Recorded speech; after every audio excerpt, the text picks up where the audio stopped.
Good morning. So for those from Morehouse or Spelman, the University of Michigan undergrads are under lockdown, but we're still allowed to hold classes because we practice such fantastic social distancing and cleansing practices. So I still have a few enthusiastic, hardy souls showing up. I appreciate it. Much easier to teach to a non-empty room. Aha. So, thank you. Review. So, we introduced this operation on vectors called the dot product. In some courses, it may be called the inner product. If you have two vectors, what you do is you take the first element of each vector and multiply them, then you add that to the second element of the vectors when you multiply them, dot, dot, dot. Multiply the last elements of the vectors, you add all of that up. That is the dot product. The easiest way to think about computing it is U transpose V, and that was our very first way of doing multiplication that we introduced 5 weeks ago or something. So yeah, that was our very first way to multiply vectors. We said we could multiply n by 1 by n vectors times n by 1 vectors, and we got a scalar. When that dot product is 0, we say the two vectors are orthogonal or perpendicular, and our notation is U perp V. If the two vectors are non-zero, so when you draw them from the origin, just putting the point here and the point here, it's not of 0 length, then the dot product being 0 is same as the angle between the vectors being a right angle. So you can check that in R2 in a very straightforward manner. In R3, if your visual perception is better than mine, then you can see that pretty well. But in R27, none of us can really visualize a bunch of orthonormal vectors. So why would such things be useful? Well, we're going to find out really quick. We say that an n by n matrix is orthogonal. So that's different than two vectors being orthogonal, okay? So this is just the way vocabulary and math works. It's pretty consistent, but not 100% consistent.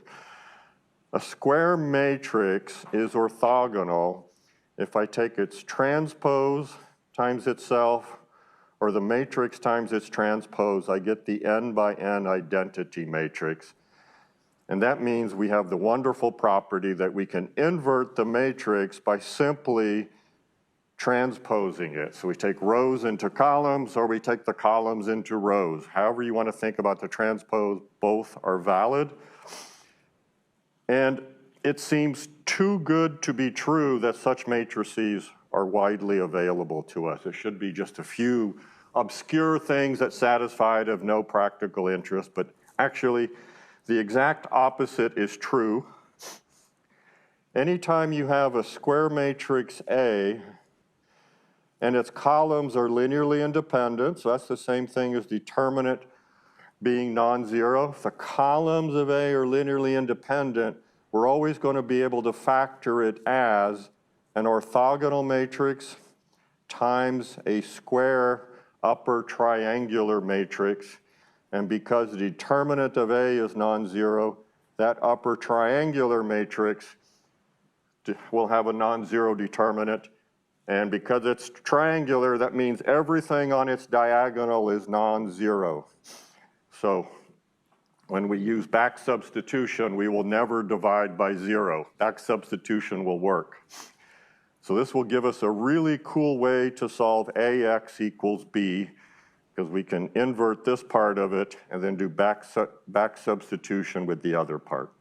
So we'll see that when we get there. So yeah, orthogonal matrices are everywhere when you have systems of equations with linear independent columns. So I was going to try to motivate the notion of orthogonal vectors and orthonormal vectors by feeding off of this condition Q transpose Q equals I. And we just got to this point where we wrote the matrix down with 3 column vectors. So its transpose now has 3 row vectors. And we just write out what does Q transpose times Q equal to the identity mean in terms of how these elements are related.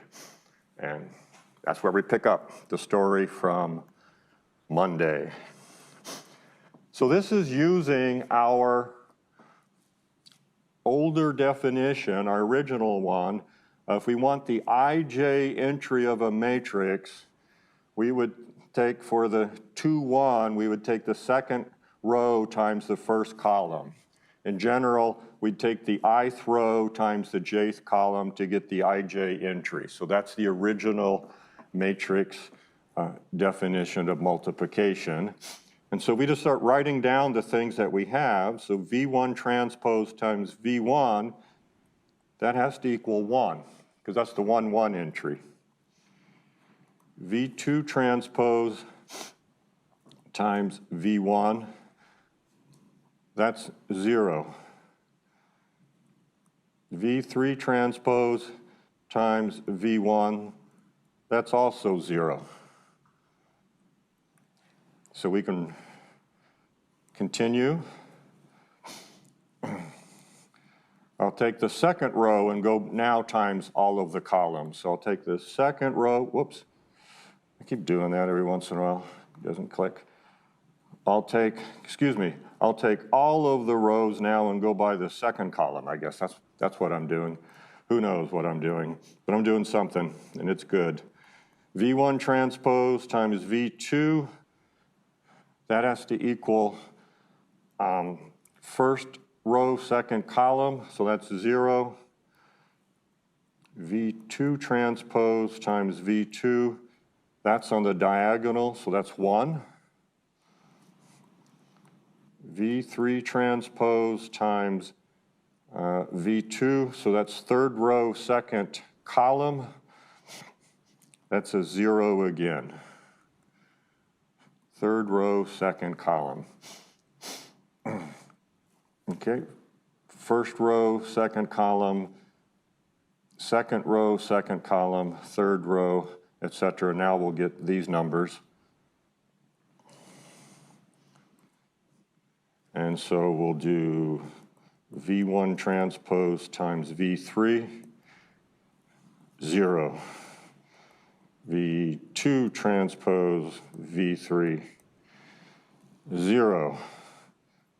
Finally, V3 transpose, third row, third column, that's a 1 on the identity matrix. So you see, we have a whole bunch of inner product, dot products that are 0, and 3 of them that are 1. So we can summarize this as Vi transpose Vj equals 1 when I equals j, 0 when I is not equal to j. So that summarizes all of those inner products.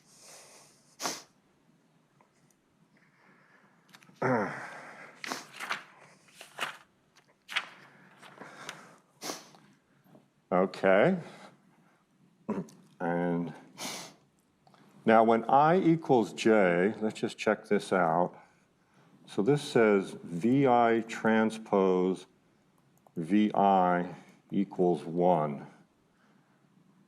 But this, remember what the definition of the norm is? You take the vector transpose times the vector, and then you take the square root. So this is the norm squared.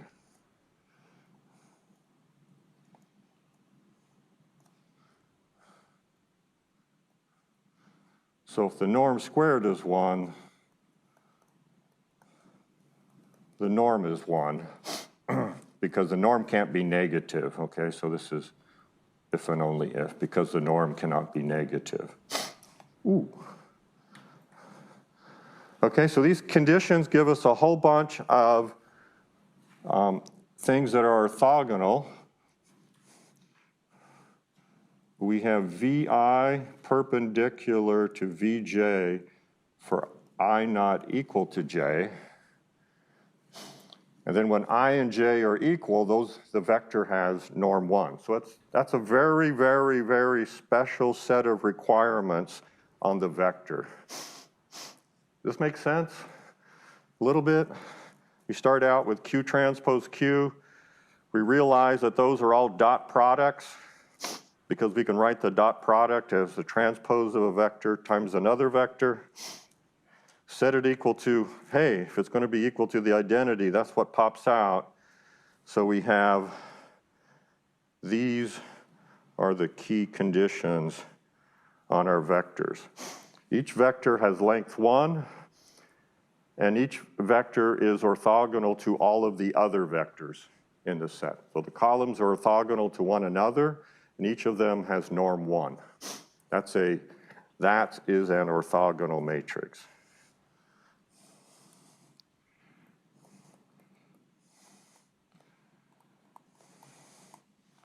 Each column has norm 1 and the columns are orthogonal to one another.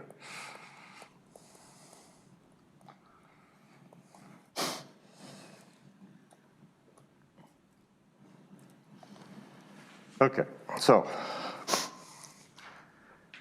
if these orthogonal matrices are going to be out there, then what we're really working with are vectors that are orthogonal and they have norm 1. So those vectors are worth giving a name, and so this is where this definition comes from. Comes from orthogonal matrices. So a set of vectors V1, V2, Vn is orthogonal if for all I not equal to j, Vi dot Vj equals 0.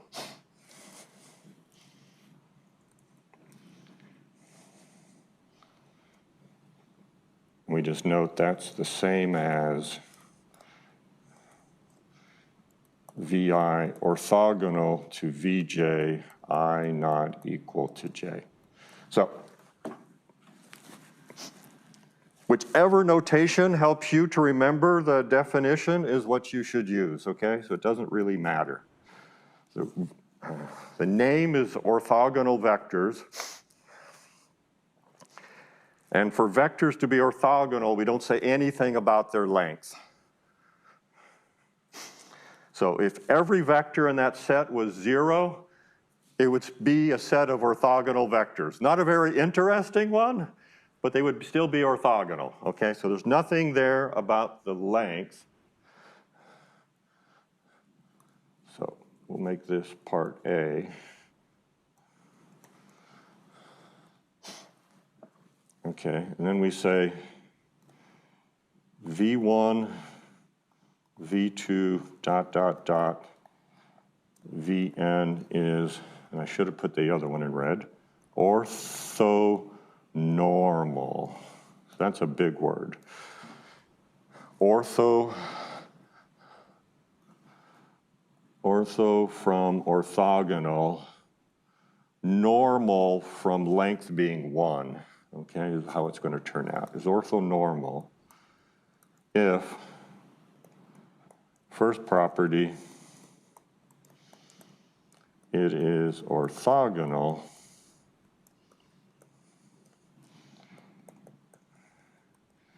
second property, they all have length 1.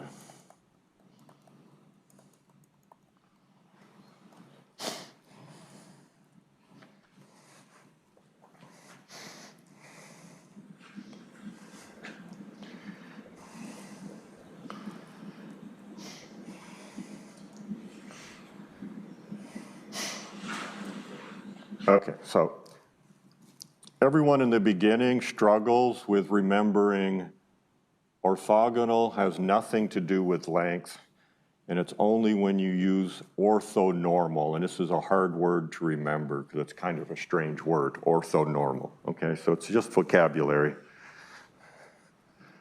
So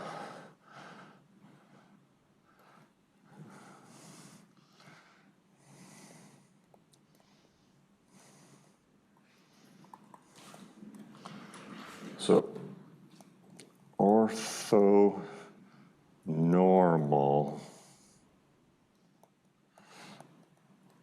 if and only if I do VI dot product VJ, you get 1 I equals J, 0 I not equal to J.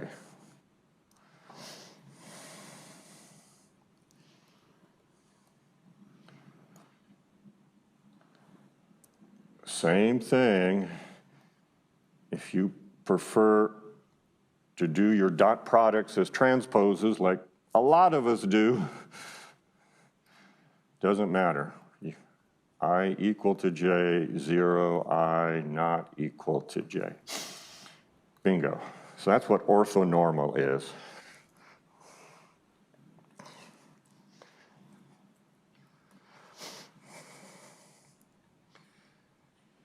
This part is orthogonality.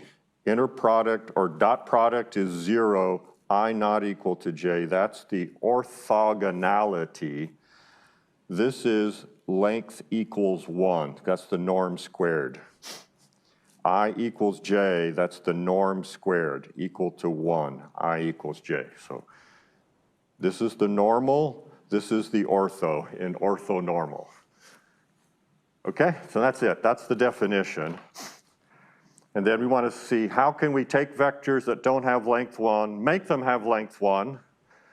That's the easy part. Then we want to see if we have vectors that are just linearly independent, can we make them orthogonal? And that's the harder part. But we're going to start with sets of vectors, columns of matrices that are linearly independent, and produce an orthonormal basis for the column span. And that gives us the QR factorization. Okay, so length 1 vectors.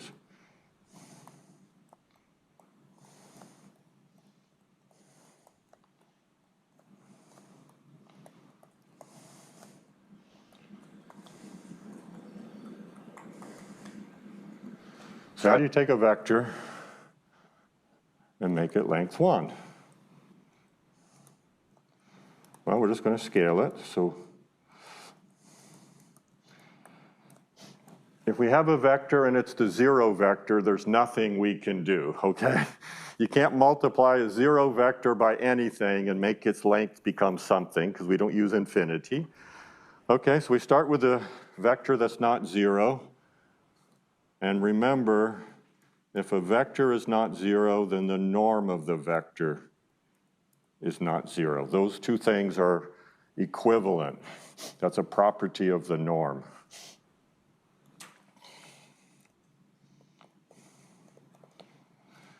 So claim that V divided by its norm has norm 1.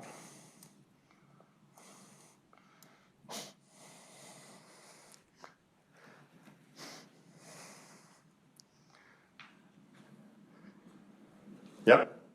Take something has length 6, divide it by 6, it now has length 1. Okay, it makes sense, it should be true. Let's just do a quick check. So we'll let beta be 1 over the norm of V. So then V over the norm of V is just beta times V.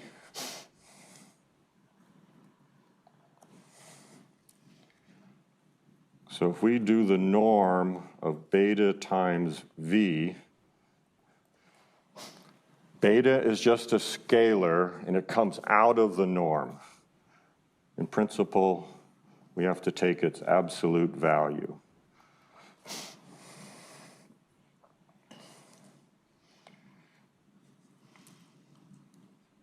However, a norm is always a non-negative quantity. It's the sum of squares, square root.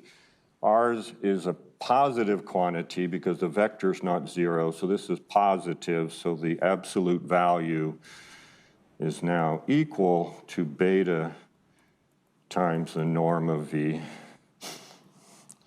And so that's norm of V, and that's 1. Okay, because beta is 1 over norm of V. I just substituted in for beta.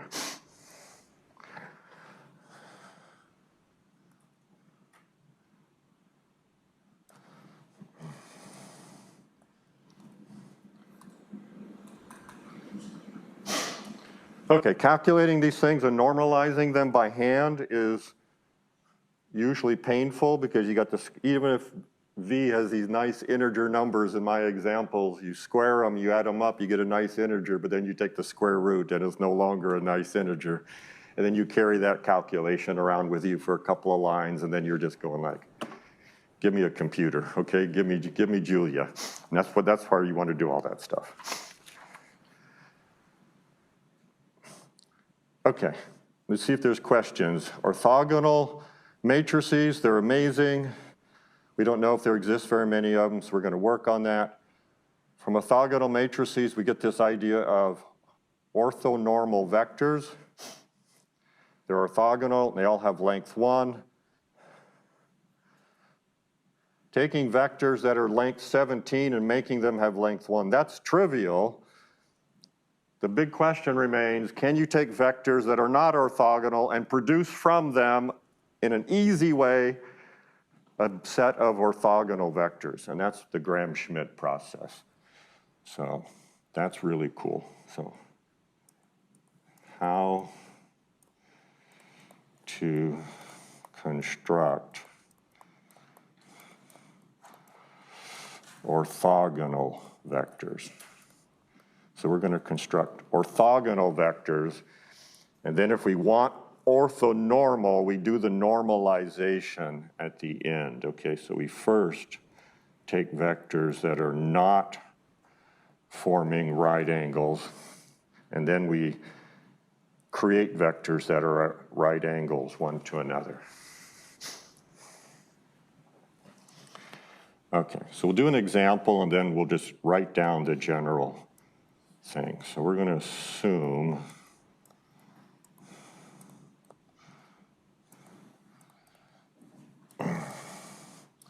U1 and U2 are linearly independent vectors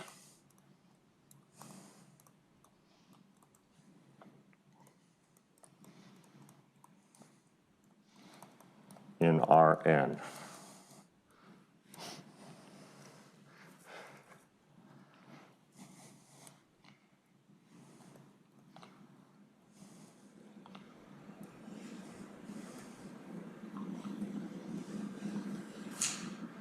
We seek to produce, let's write it like this. V1, V2 orthogonal vectors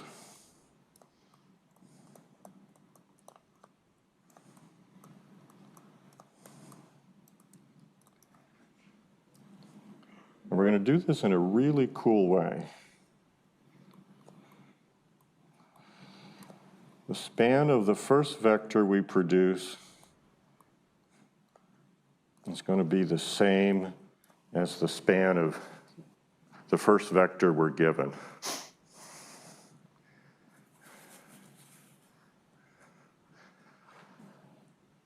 Okay, so that says V1 is at most, we've changed it by scale, okay? It's a linear combination of U1. And we're going to make sure that when we get our second vector, V2, it spans the same set that U1 and U2 did.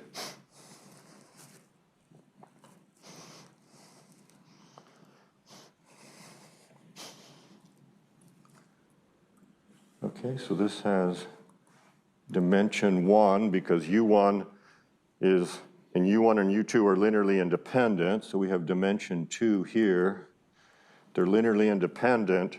U1 can't be 0, so this has to have dimension 1. So V1 and V2 are going to preserve preserve the dimensions as we operate on them. And V1 can be put in one-to-one correspondence with U1, V1 and V2, one-to-one correspondence with U1 and U2, and that process will simply continue. Okay, but U1 and U2 are not orthogonal. We want V1 and V2 to be orthogonal.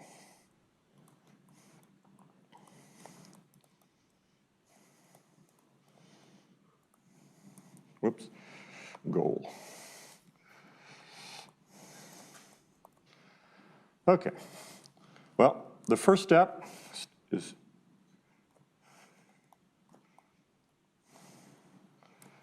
guess what? I'm going to set V1 equal to U1, and then I meet my first condition. No problem. Is the span of V1 equal to span of U1? Yes, because it's equal to U1.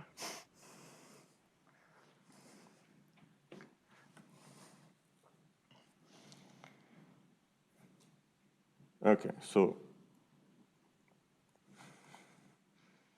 where it gets more interesting is I'm going to set V2 by definition equal to U2 minus alpha times V1.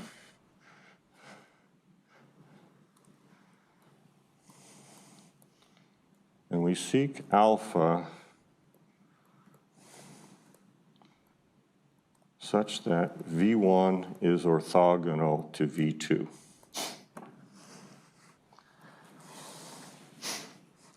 Well, maybe there's no such alpha, but maybe there is. Well, let's give it a shot. Okay, so V2 orthogonal to V1 if and only if V2 dot V1 equals 0.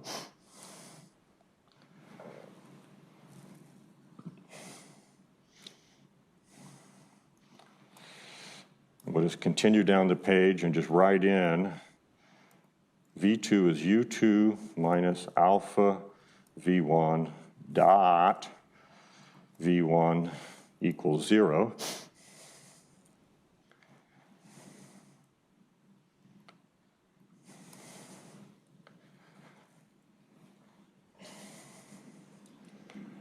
So this is U2 dot V1 minus alpha V1 dot V1 equals 0.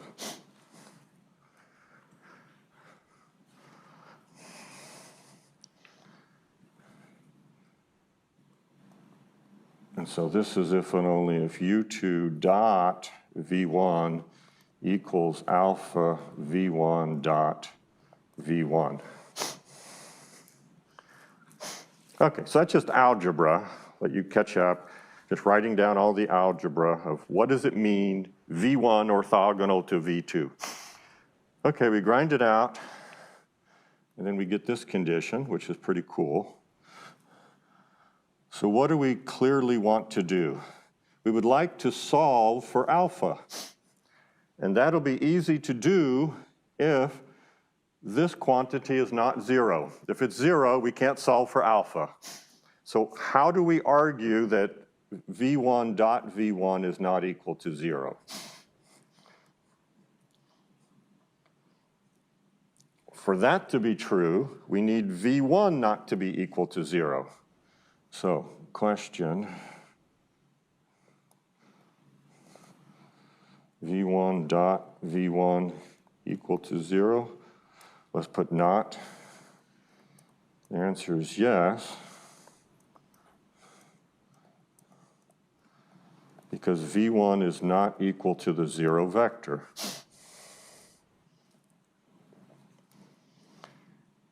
Why is V1 not equal to the 0 vector? Well, it's equal to U1. And u1 and u2 are linearly independent, and the 0 vector is not independent from anything. So it can't be the 0 vector, okay? And all that is because v1 equals u1 and u1, u2 linearly independent. Okay, so conclusion, I can solve for alpha. Alpha is u2 dot v1 divided by v1 dot v1.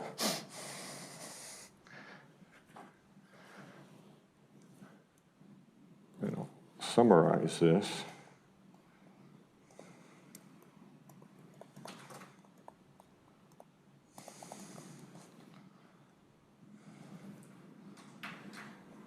Step 1, v1 equals u1. Step 2, it's equal to u2, minus u2 dot v1 divided by v1 dot v1.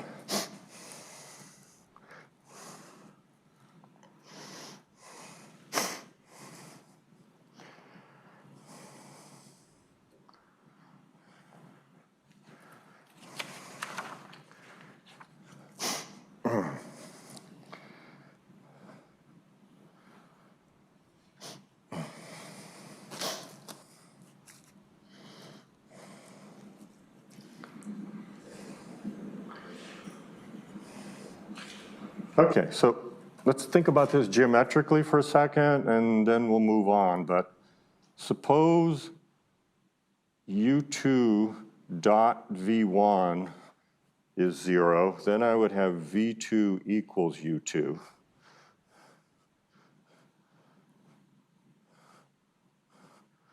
Well, that would have meant that our original vectors are already orthogonal. You don't need to do anything. So in general, that's not going to be true, okay?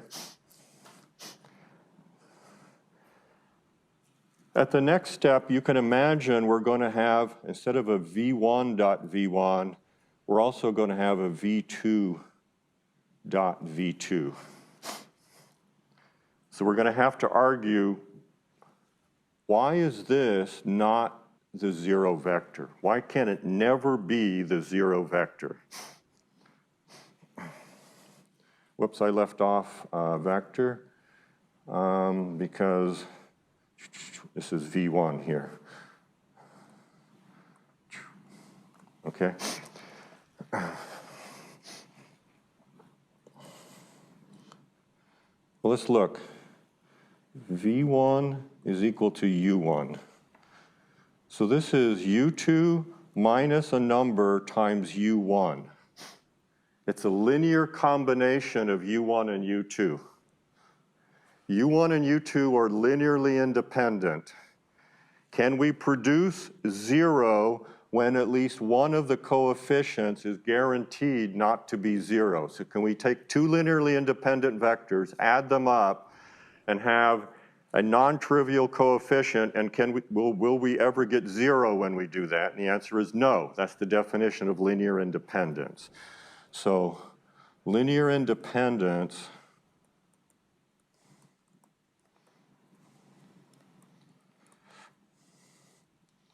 of u1, u2 implies v2 is not equal to 0. And that's important in the next step.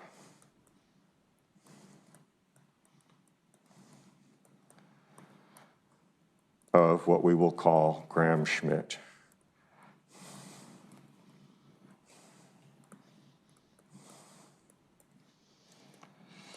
Algorithm.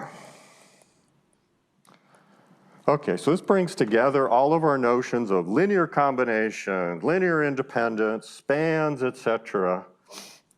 I had this extra condition because if these guys are linearly independent, then this is not 0, this is not 0, and if it has the same span, okay? So if these two vectors are linearly independent, has dimension 2, and this span is equal to this one, it also has to have dimension 2, then each of these vectors has to be non-zero, and then I'm never dividing by 0 as I go on.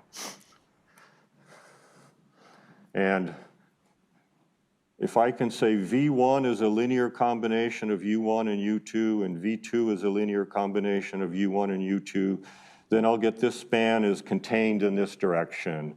And if I write U1 as this and U2 is a linear combination of this, I get it contained in this direction. So the book gives all those details, which I just skipped, okay? So the book shows span of V1, V2 is the span of U1, U2, and it takes a couple of lines. It's kind of boring.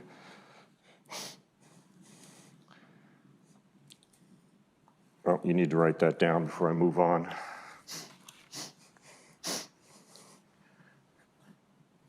But this telescoping property that now when I get U1, U2, U3, and I get V1, V2, V3, I keep the spans, that keeps the vectors linearly independent. That makes sure I'm never dividing by 0, okay? So it's really that condition, it looks kind of, who really cares? But it's going to be the one that avoids dividing by 0 at each step of the algorithm. Because V2 cannot be 0 because this is a linear combination of linearly independent vectors, and it's non-trivial linear combination. This could be 0, but that's a 1, okay? That's a 1, it's not 0. So, what does the general algorithm look like? Schmidt.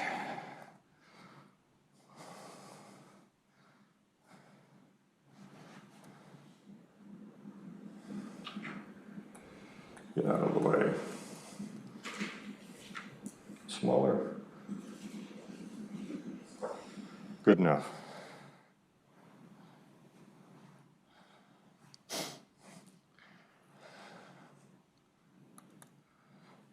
Okay, so we start out with U1, UM linearly independent. Just as we did, this first step is trivial. What we're doing now is subtracting off from U2 the component of U2 that already lies in the span of V1. And that's what makes U1 and V2 orthogonal now. So this is the component of U2 that's in the span of V1. The next step of the algorithm, you got to write it down and you grind out the coefficients. It's equal to U3 minus the component of U3 that lies in the span of V1 minus the component of U3 that lies along the direction of V2. So you just keep, the vectors are like this, and you get rid of the component that has in this direction. That's all it's doing. That's what Schmidt is doing at each thing. But I don't have 4 arms, so I can show you a whole bunch of right angles up here. And so at each step, you're taking the vector you have and removing the components along the previous orthogonal vectors. These are called orthogonal projections, but we don't use those much in Rob 101. Hey, you're not supposed to do that. There we go. Shrink back down, please. Don't destroy yourself. Here it is.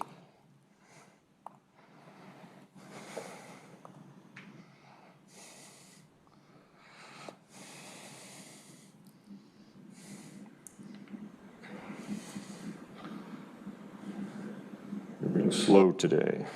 Oh, it's maybe me. There we go. Okay, so that's Schmidt. Doing it by hand, we'll have you do it in homework on like 3 vectors, but I'd never have you do 7. Okay, And 3 you can tolerate, but nothing more. Programming it up in Julia, come on, be nice. How many for loops do we need? Well, here's one counter, right? And here's the second one. So it's a double for loop. Okay? So you nest one where you're working with U1, U2, UM. That's an outer for loop. Then your inner for loop is doing this calculation. That's the general step. So it's 2 for loops. You get a nested for loops. You'll do, say, I equals 1 to M. Whoops, I better not use I because we're using it here. You'll go K equals 1 to M, and then at the Kth step, you'll have a loop that goes from I equals 1 to K minus 1. So the first step, it does nothing. Second thing, the for loop has one operation, the next one has 2, and at the Kth, it has K minus 1 dot products, okay? So those are really trivial things, and bingo, you're done. So it's a double for loop. Really, really easy and almost fun to program up in Julia. Okay?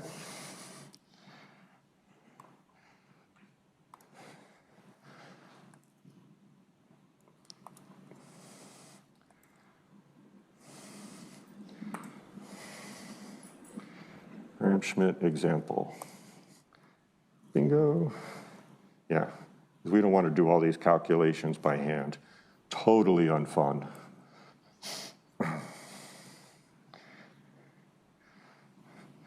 So we got some vectors here. Whoops, we're done with that. And, you know, they're non-zero. You can check that they're linearly independent. We're not going to check it. We just assume they're linearly independent, and we do Gram-Schmidt. So V1 equals U1. Yep, that's the trivial step.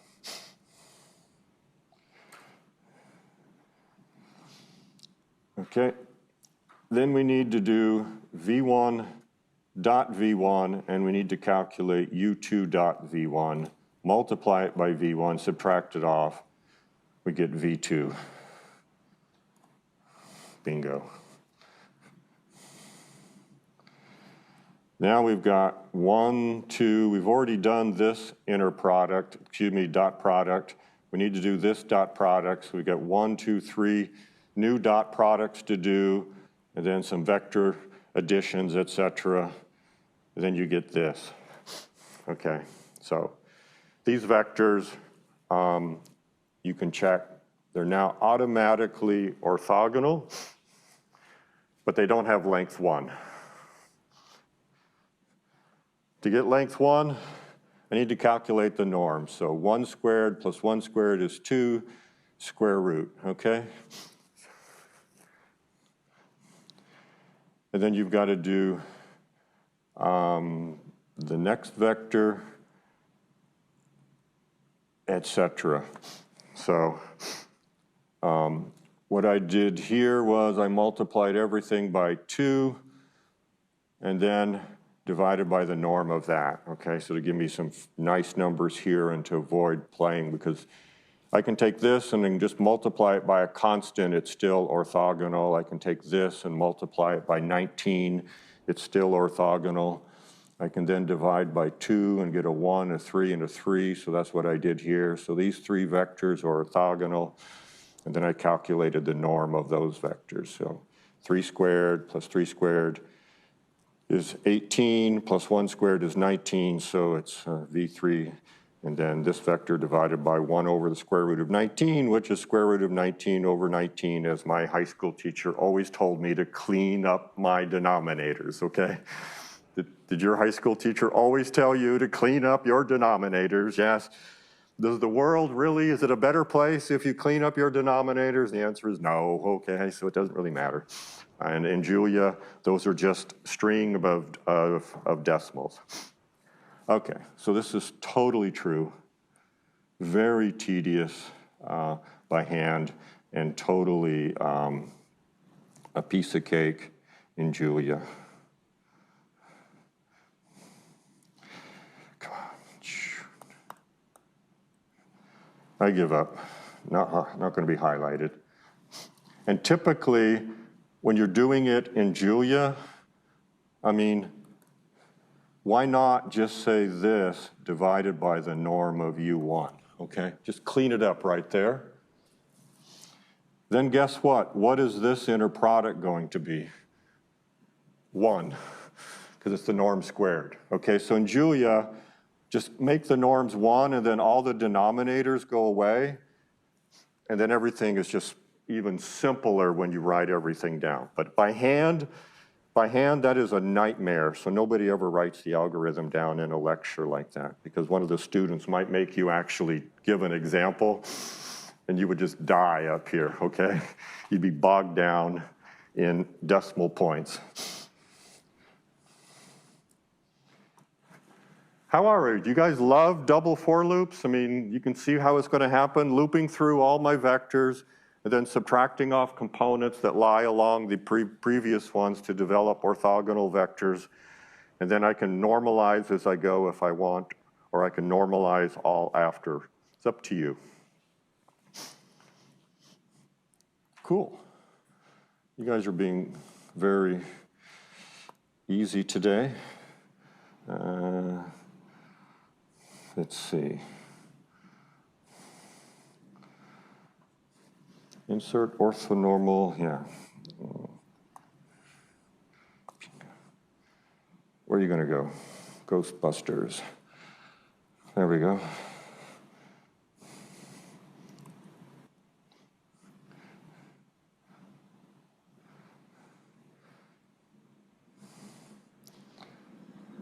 Okay, so we've almost covered this before, so I didn't want to make you write it down again. We defined orthogonal matrices. Those are square matrices. The vocabulary, if you ask me, is flipped from what it should be. But this is the vocabulary that's used in the linear algebra literature. Okay, so we're dealing with a rectangular matrix now. N and M are not equal. When they're equal, we have orthogonality. So N and M rectangular, there's 2 cases. You have more rows than columns. You call those tall matrices.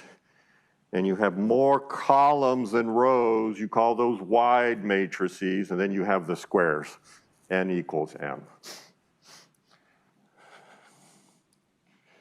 A matrix is orthonormal if Q transpose times Q is the M. That's the number of columns of M. Q transpose times M is the identity. Now, for sure, N different than M, it's not square, so there's no such thing as an inverse. But this is a left inverse. It's not an inverse. It's invertible on the left, and you're getting the identity. And the opposite, when you have a bunch more columns, or at least one more column than you have rows, it's an inverse on the right. Q times Q transpose is identity, where N is the number of rows. And we get our old-fashioned orthogonal matrix, old-fashioned, the simple square case. When it doesn't matter which side we multiply on, we get the N by N identity matrix in each case, and then it's truly an inverse. These guys are just as useful as this guy, okay? Because if I have an equation with this Q sitting here, I get rid of it by multiplying Q transpose, and I form the identity. So it's just like an inverse. It's called a left inverse. We're not going to officially define those in Rob 101, but when you see it and other literature there, okay? So when it's square, Q transpose Q is the identity if and only if Q times Q transpose is the identity, if and only if the inverse is the transpose. And then when it's not square, you have a left inverse, but that does not imply the other side. Not true. And when it's more rows than column, you have a right inverse, and that does not imply the other direction. It's only in the square case, okay? So this is super worth paying attention and careful.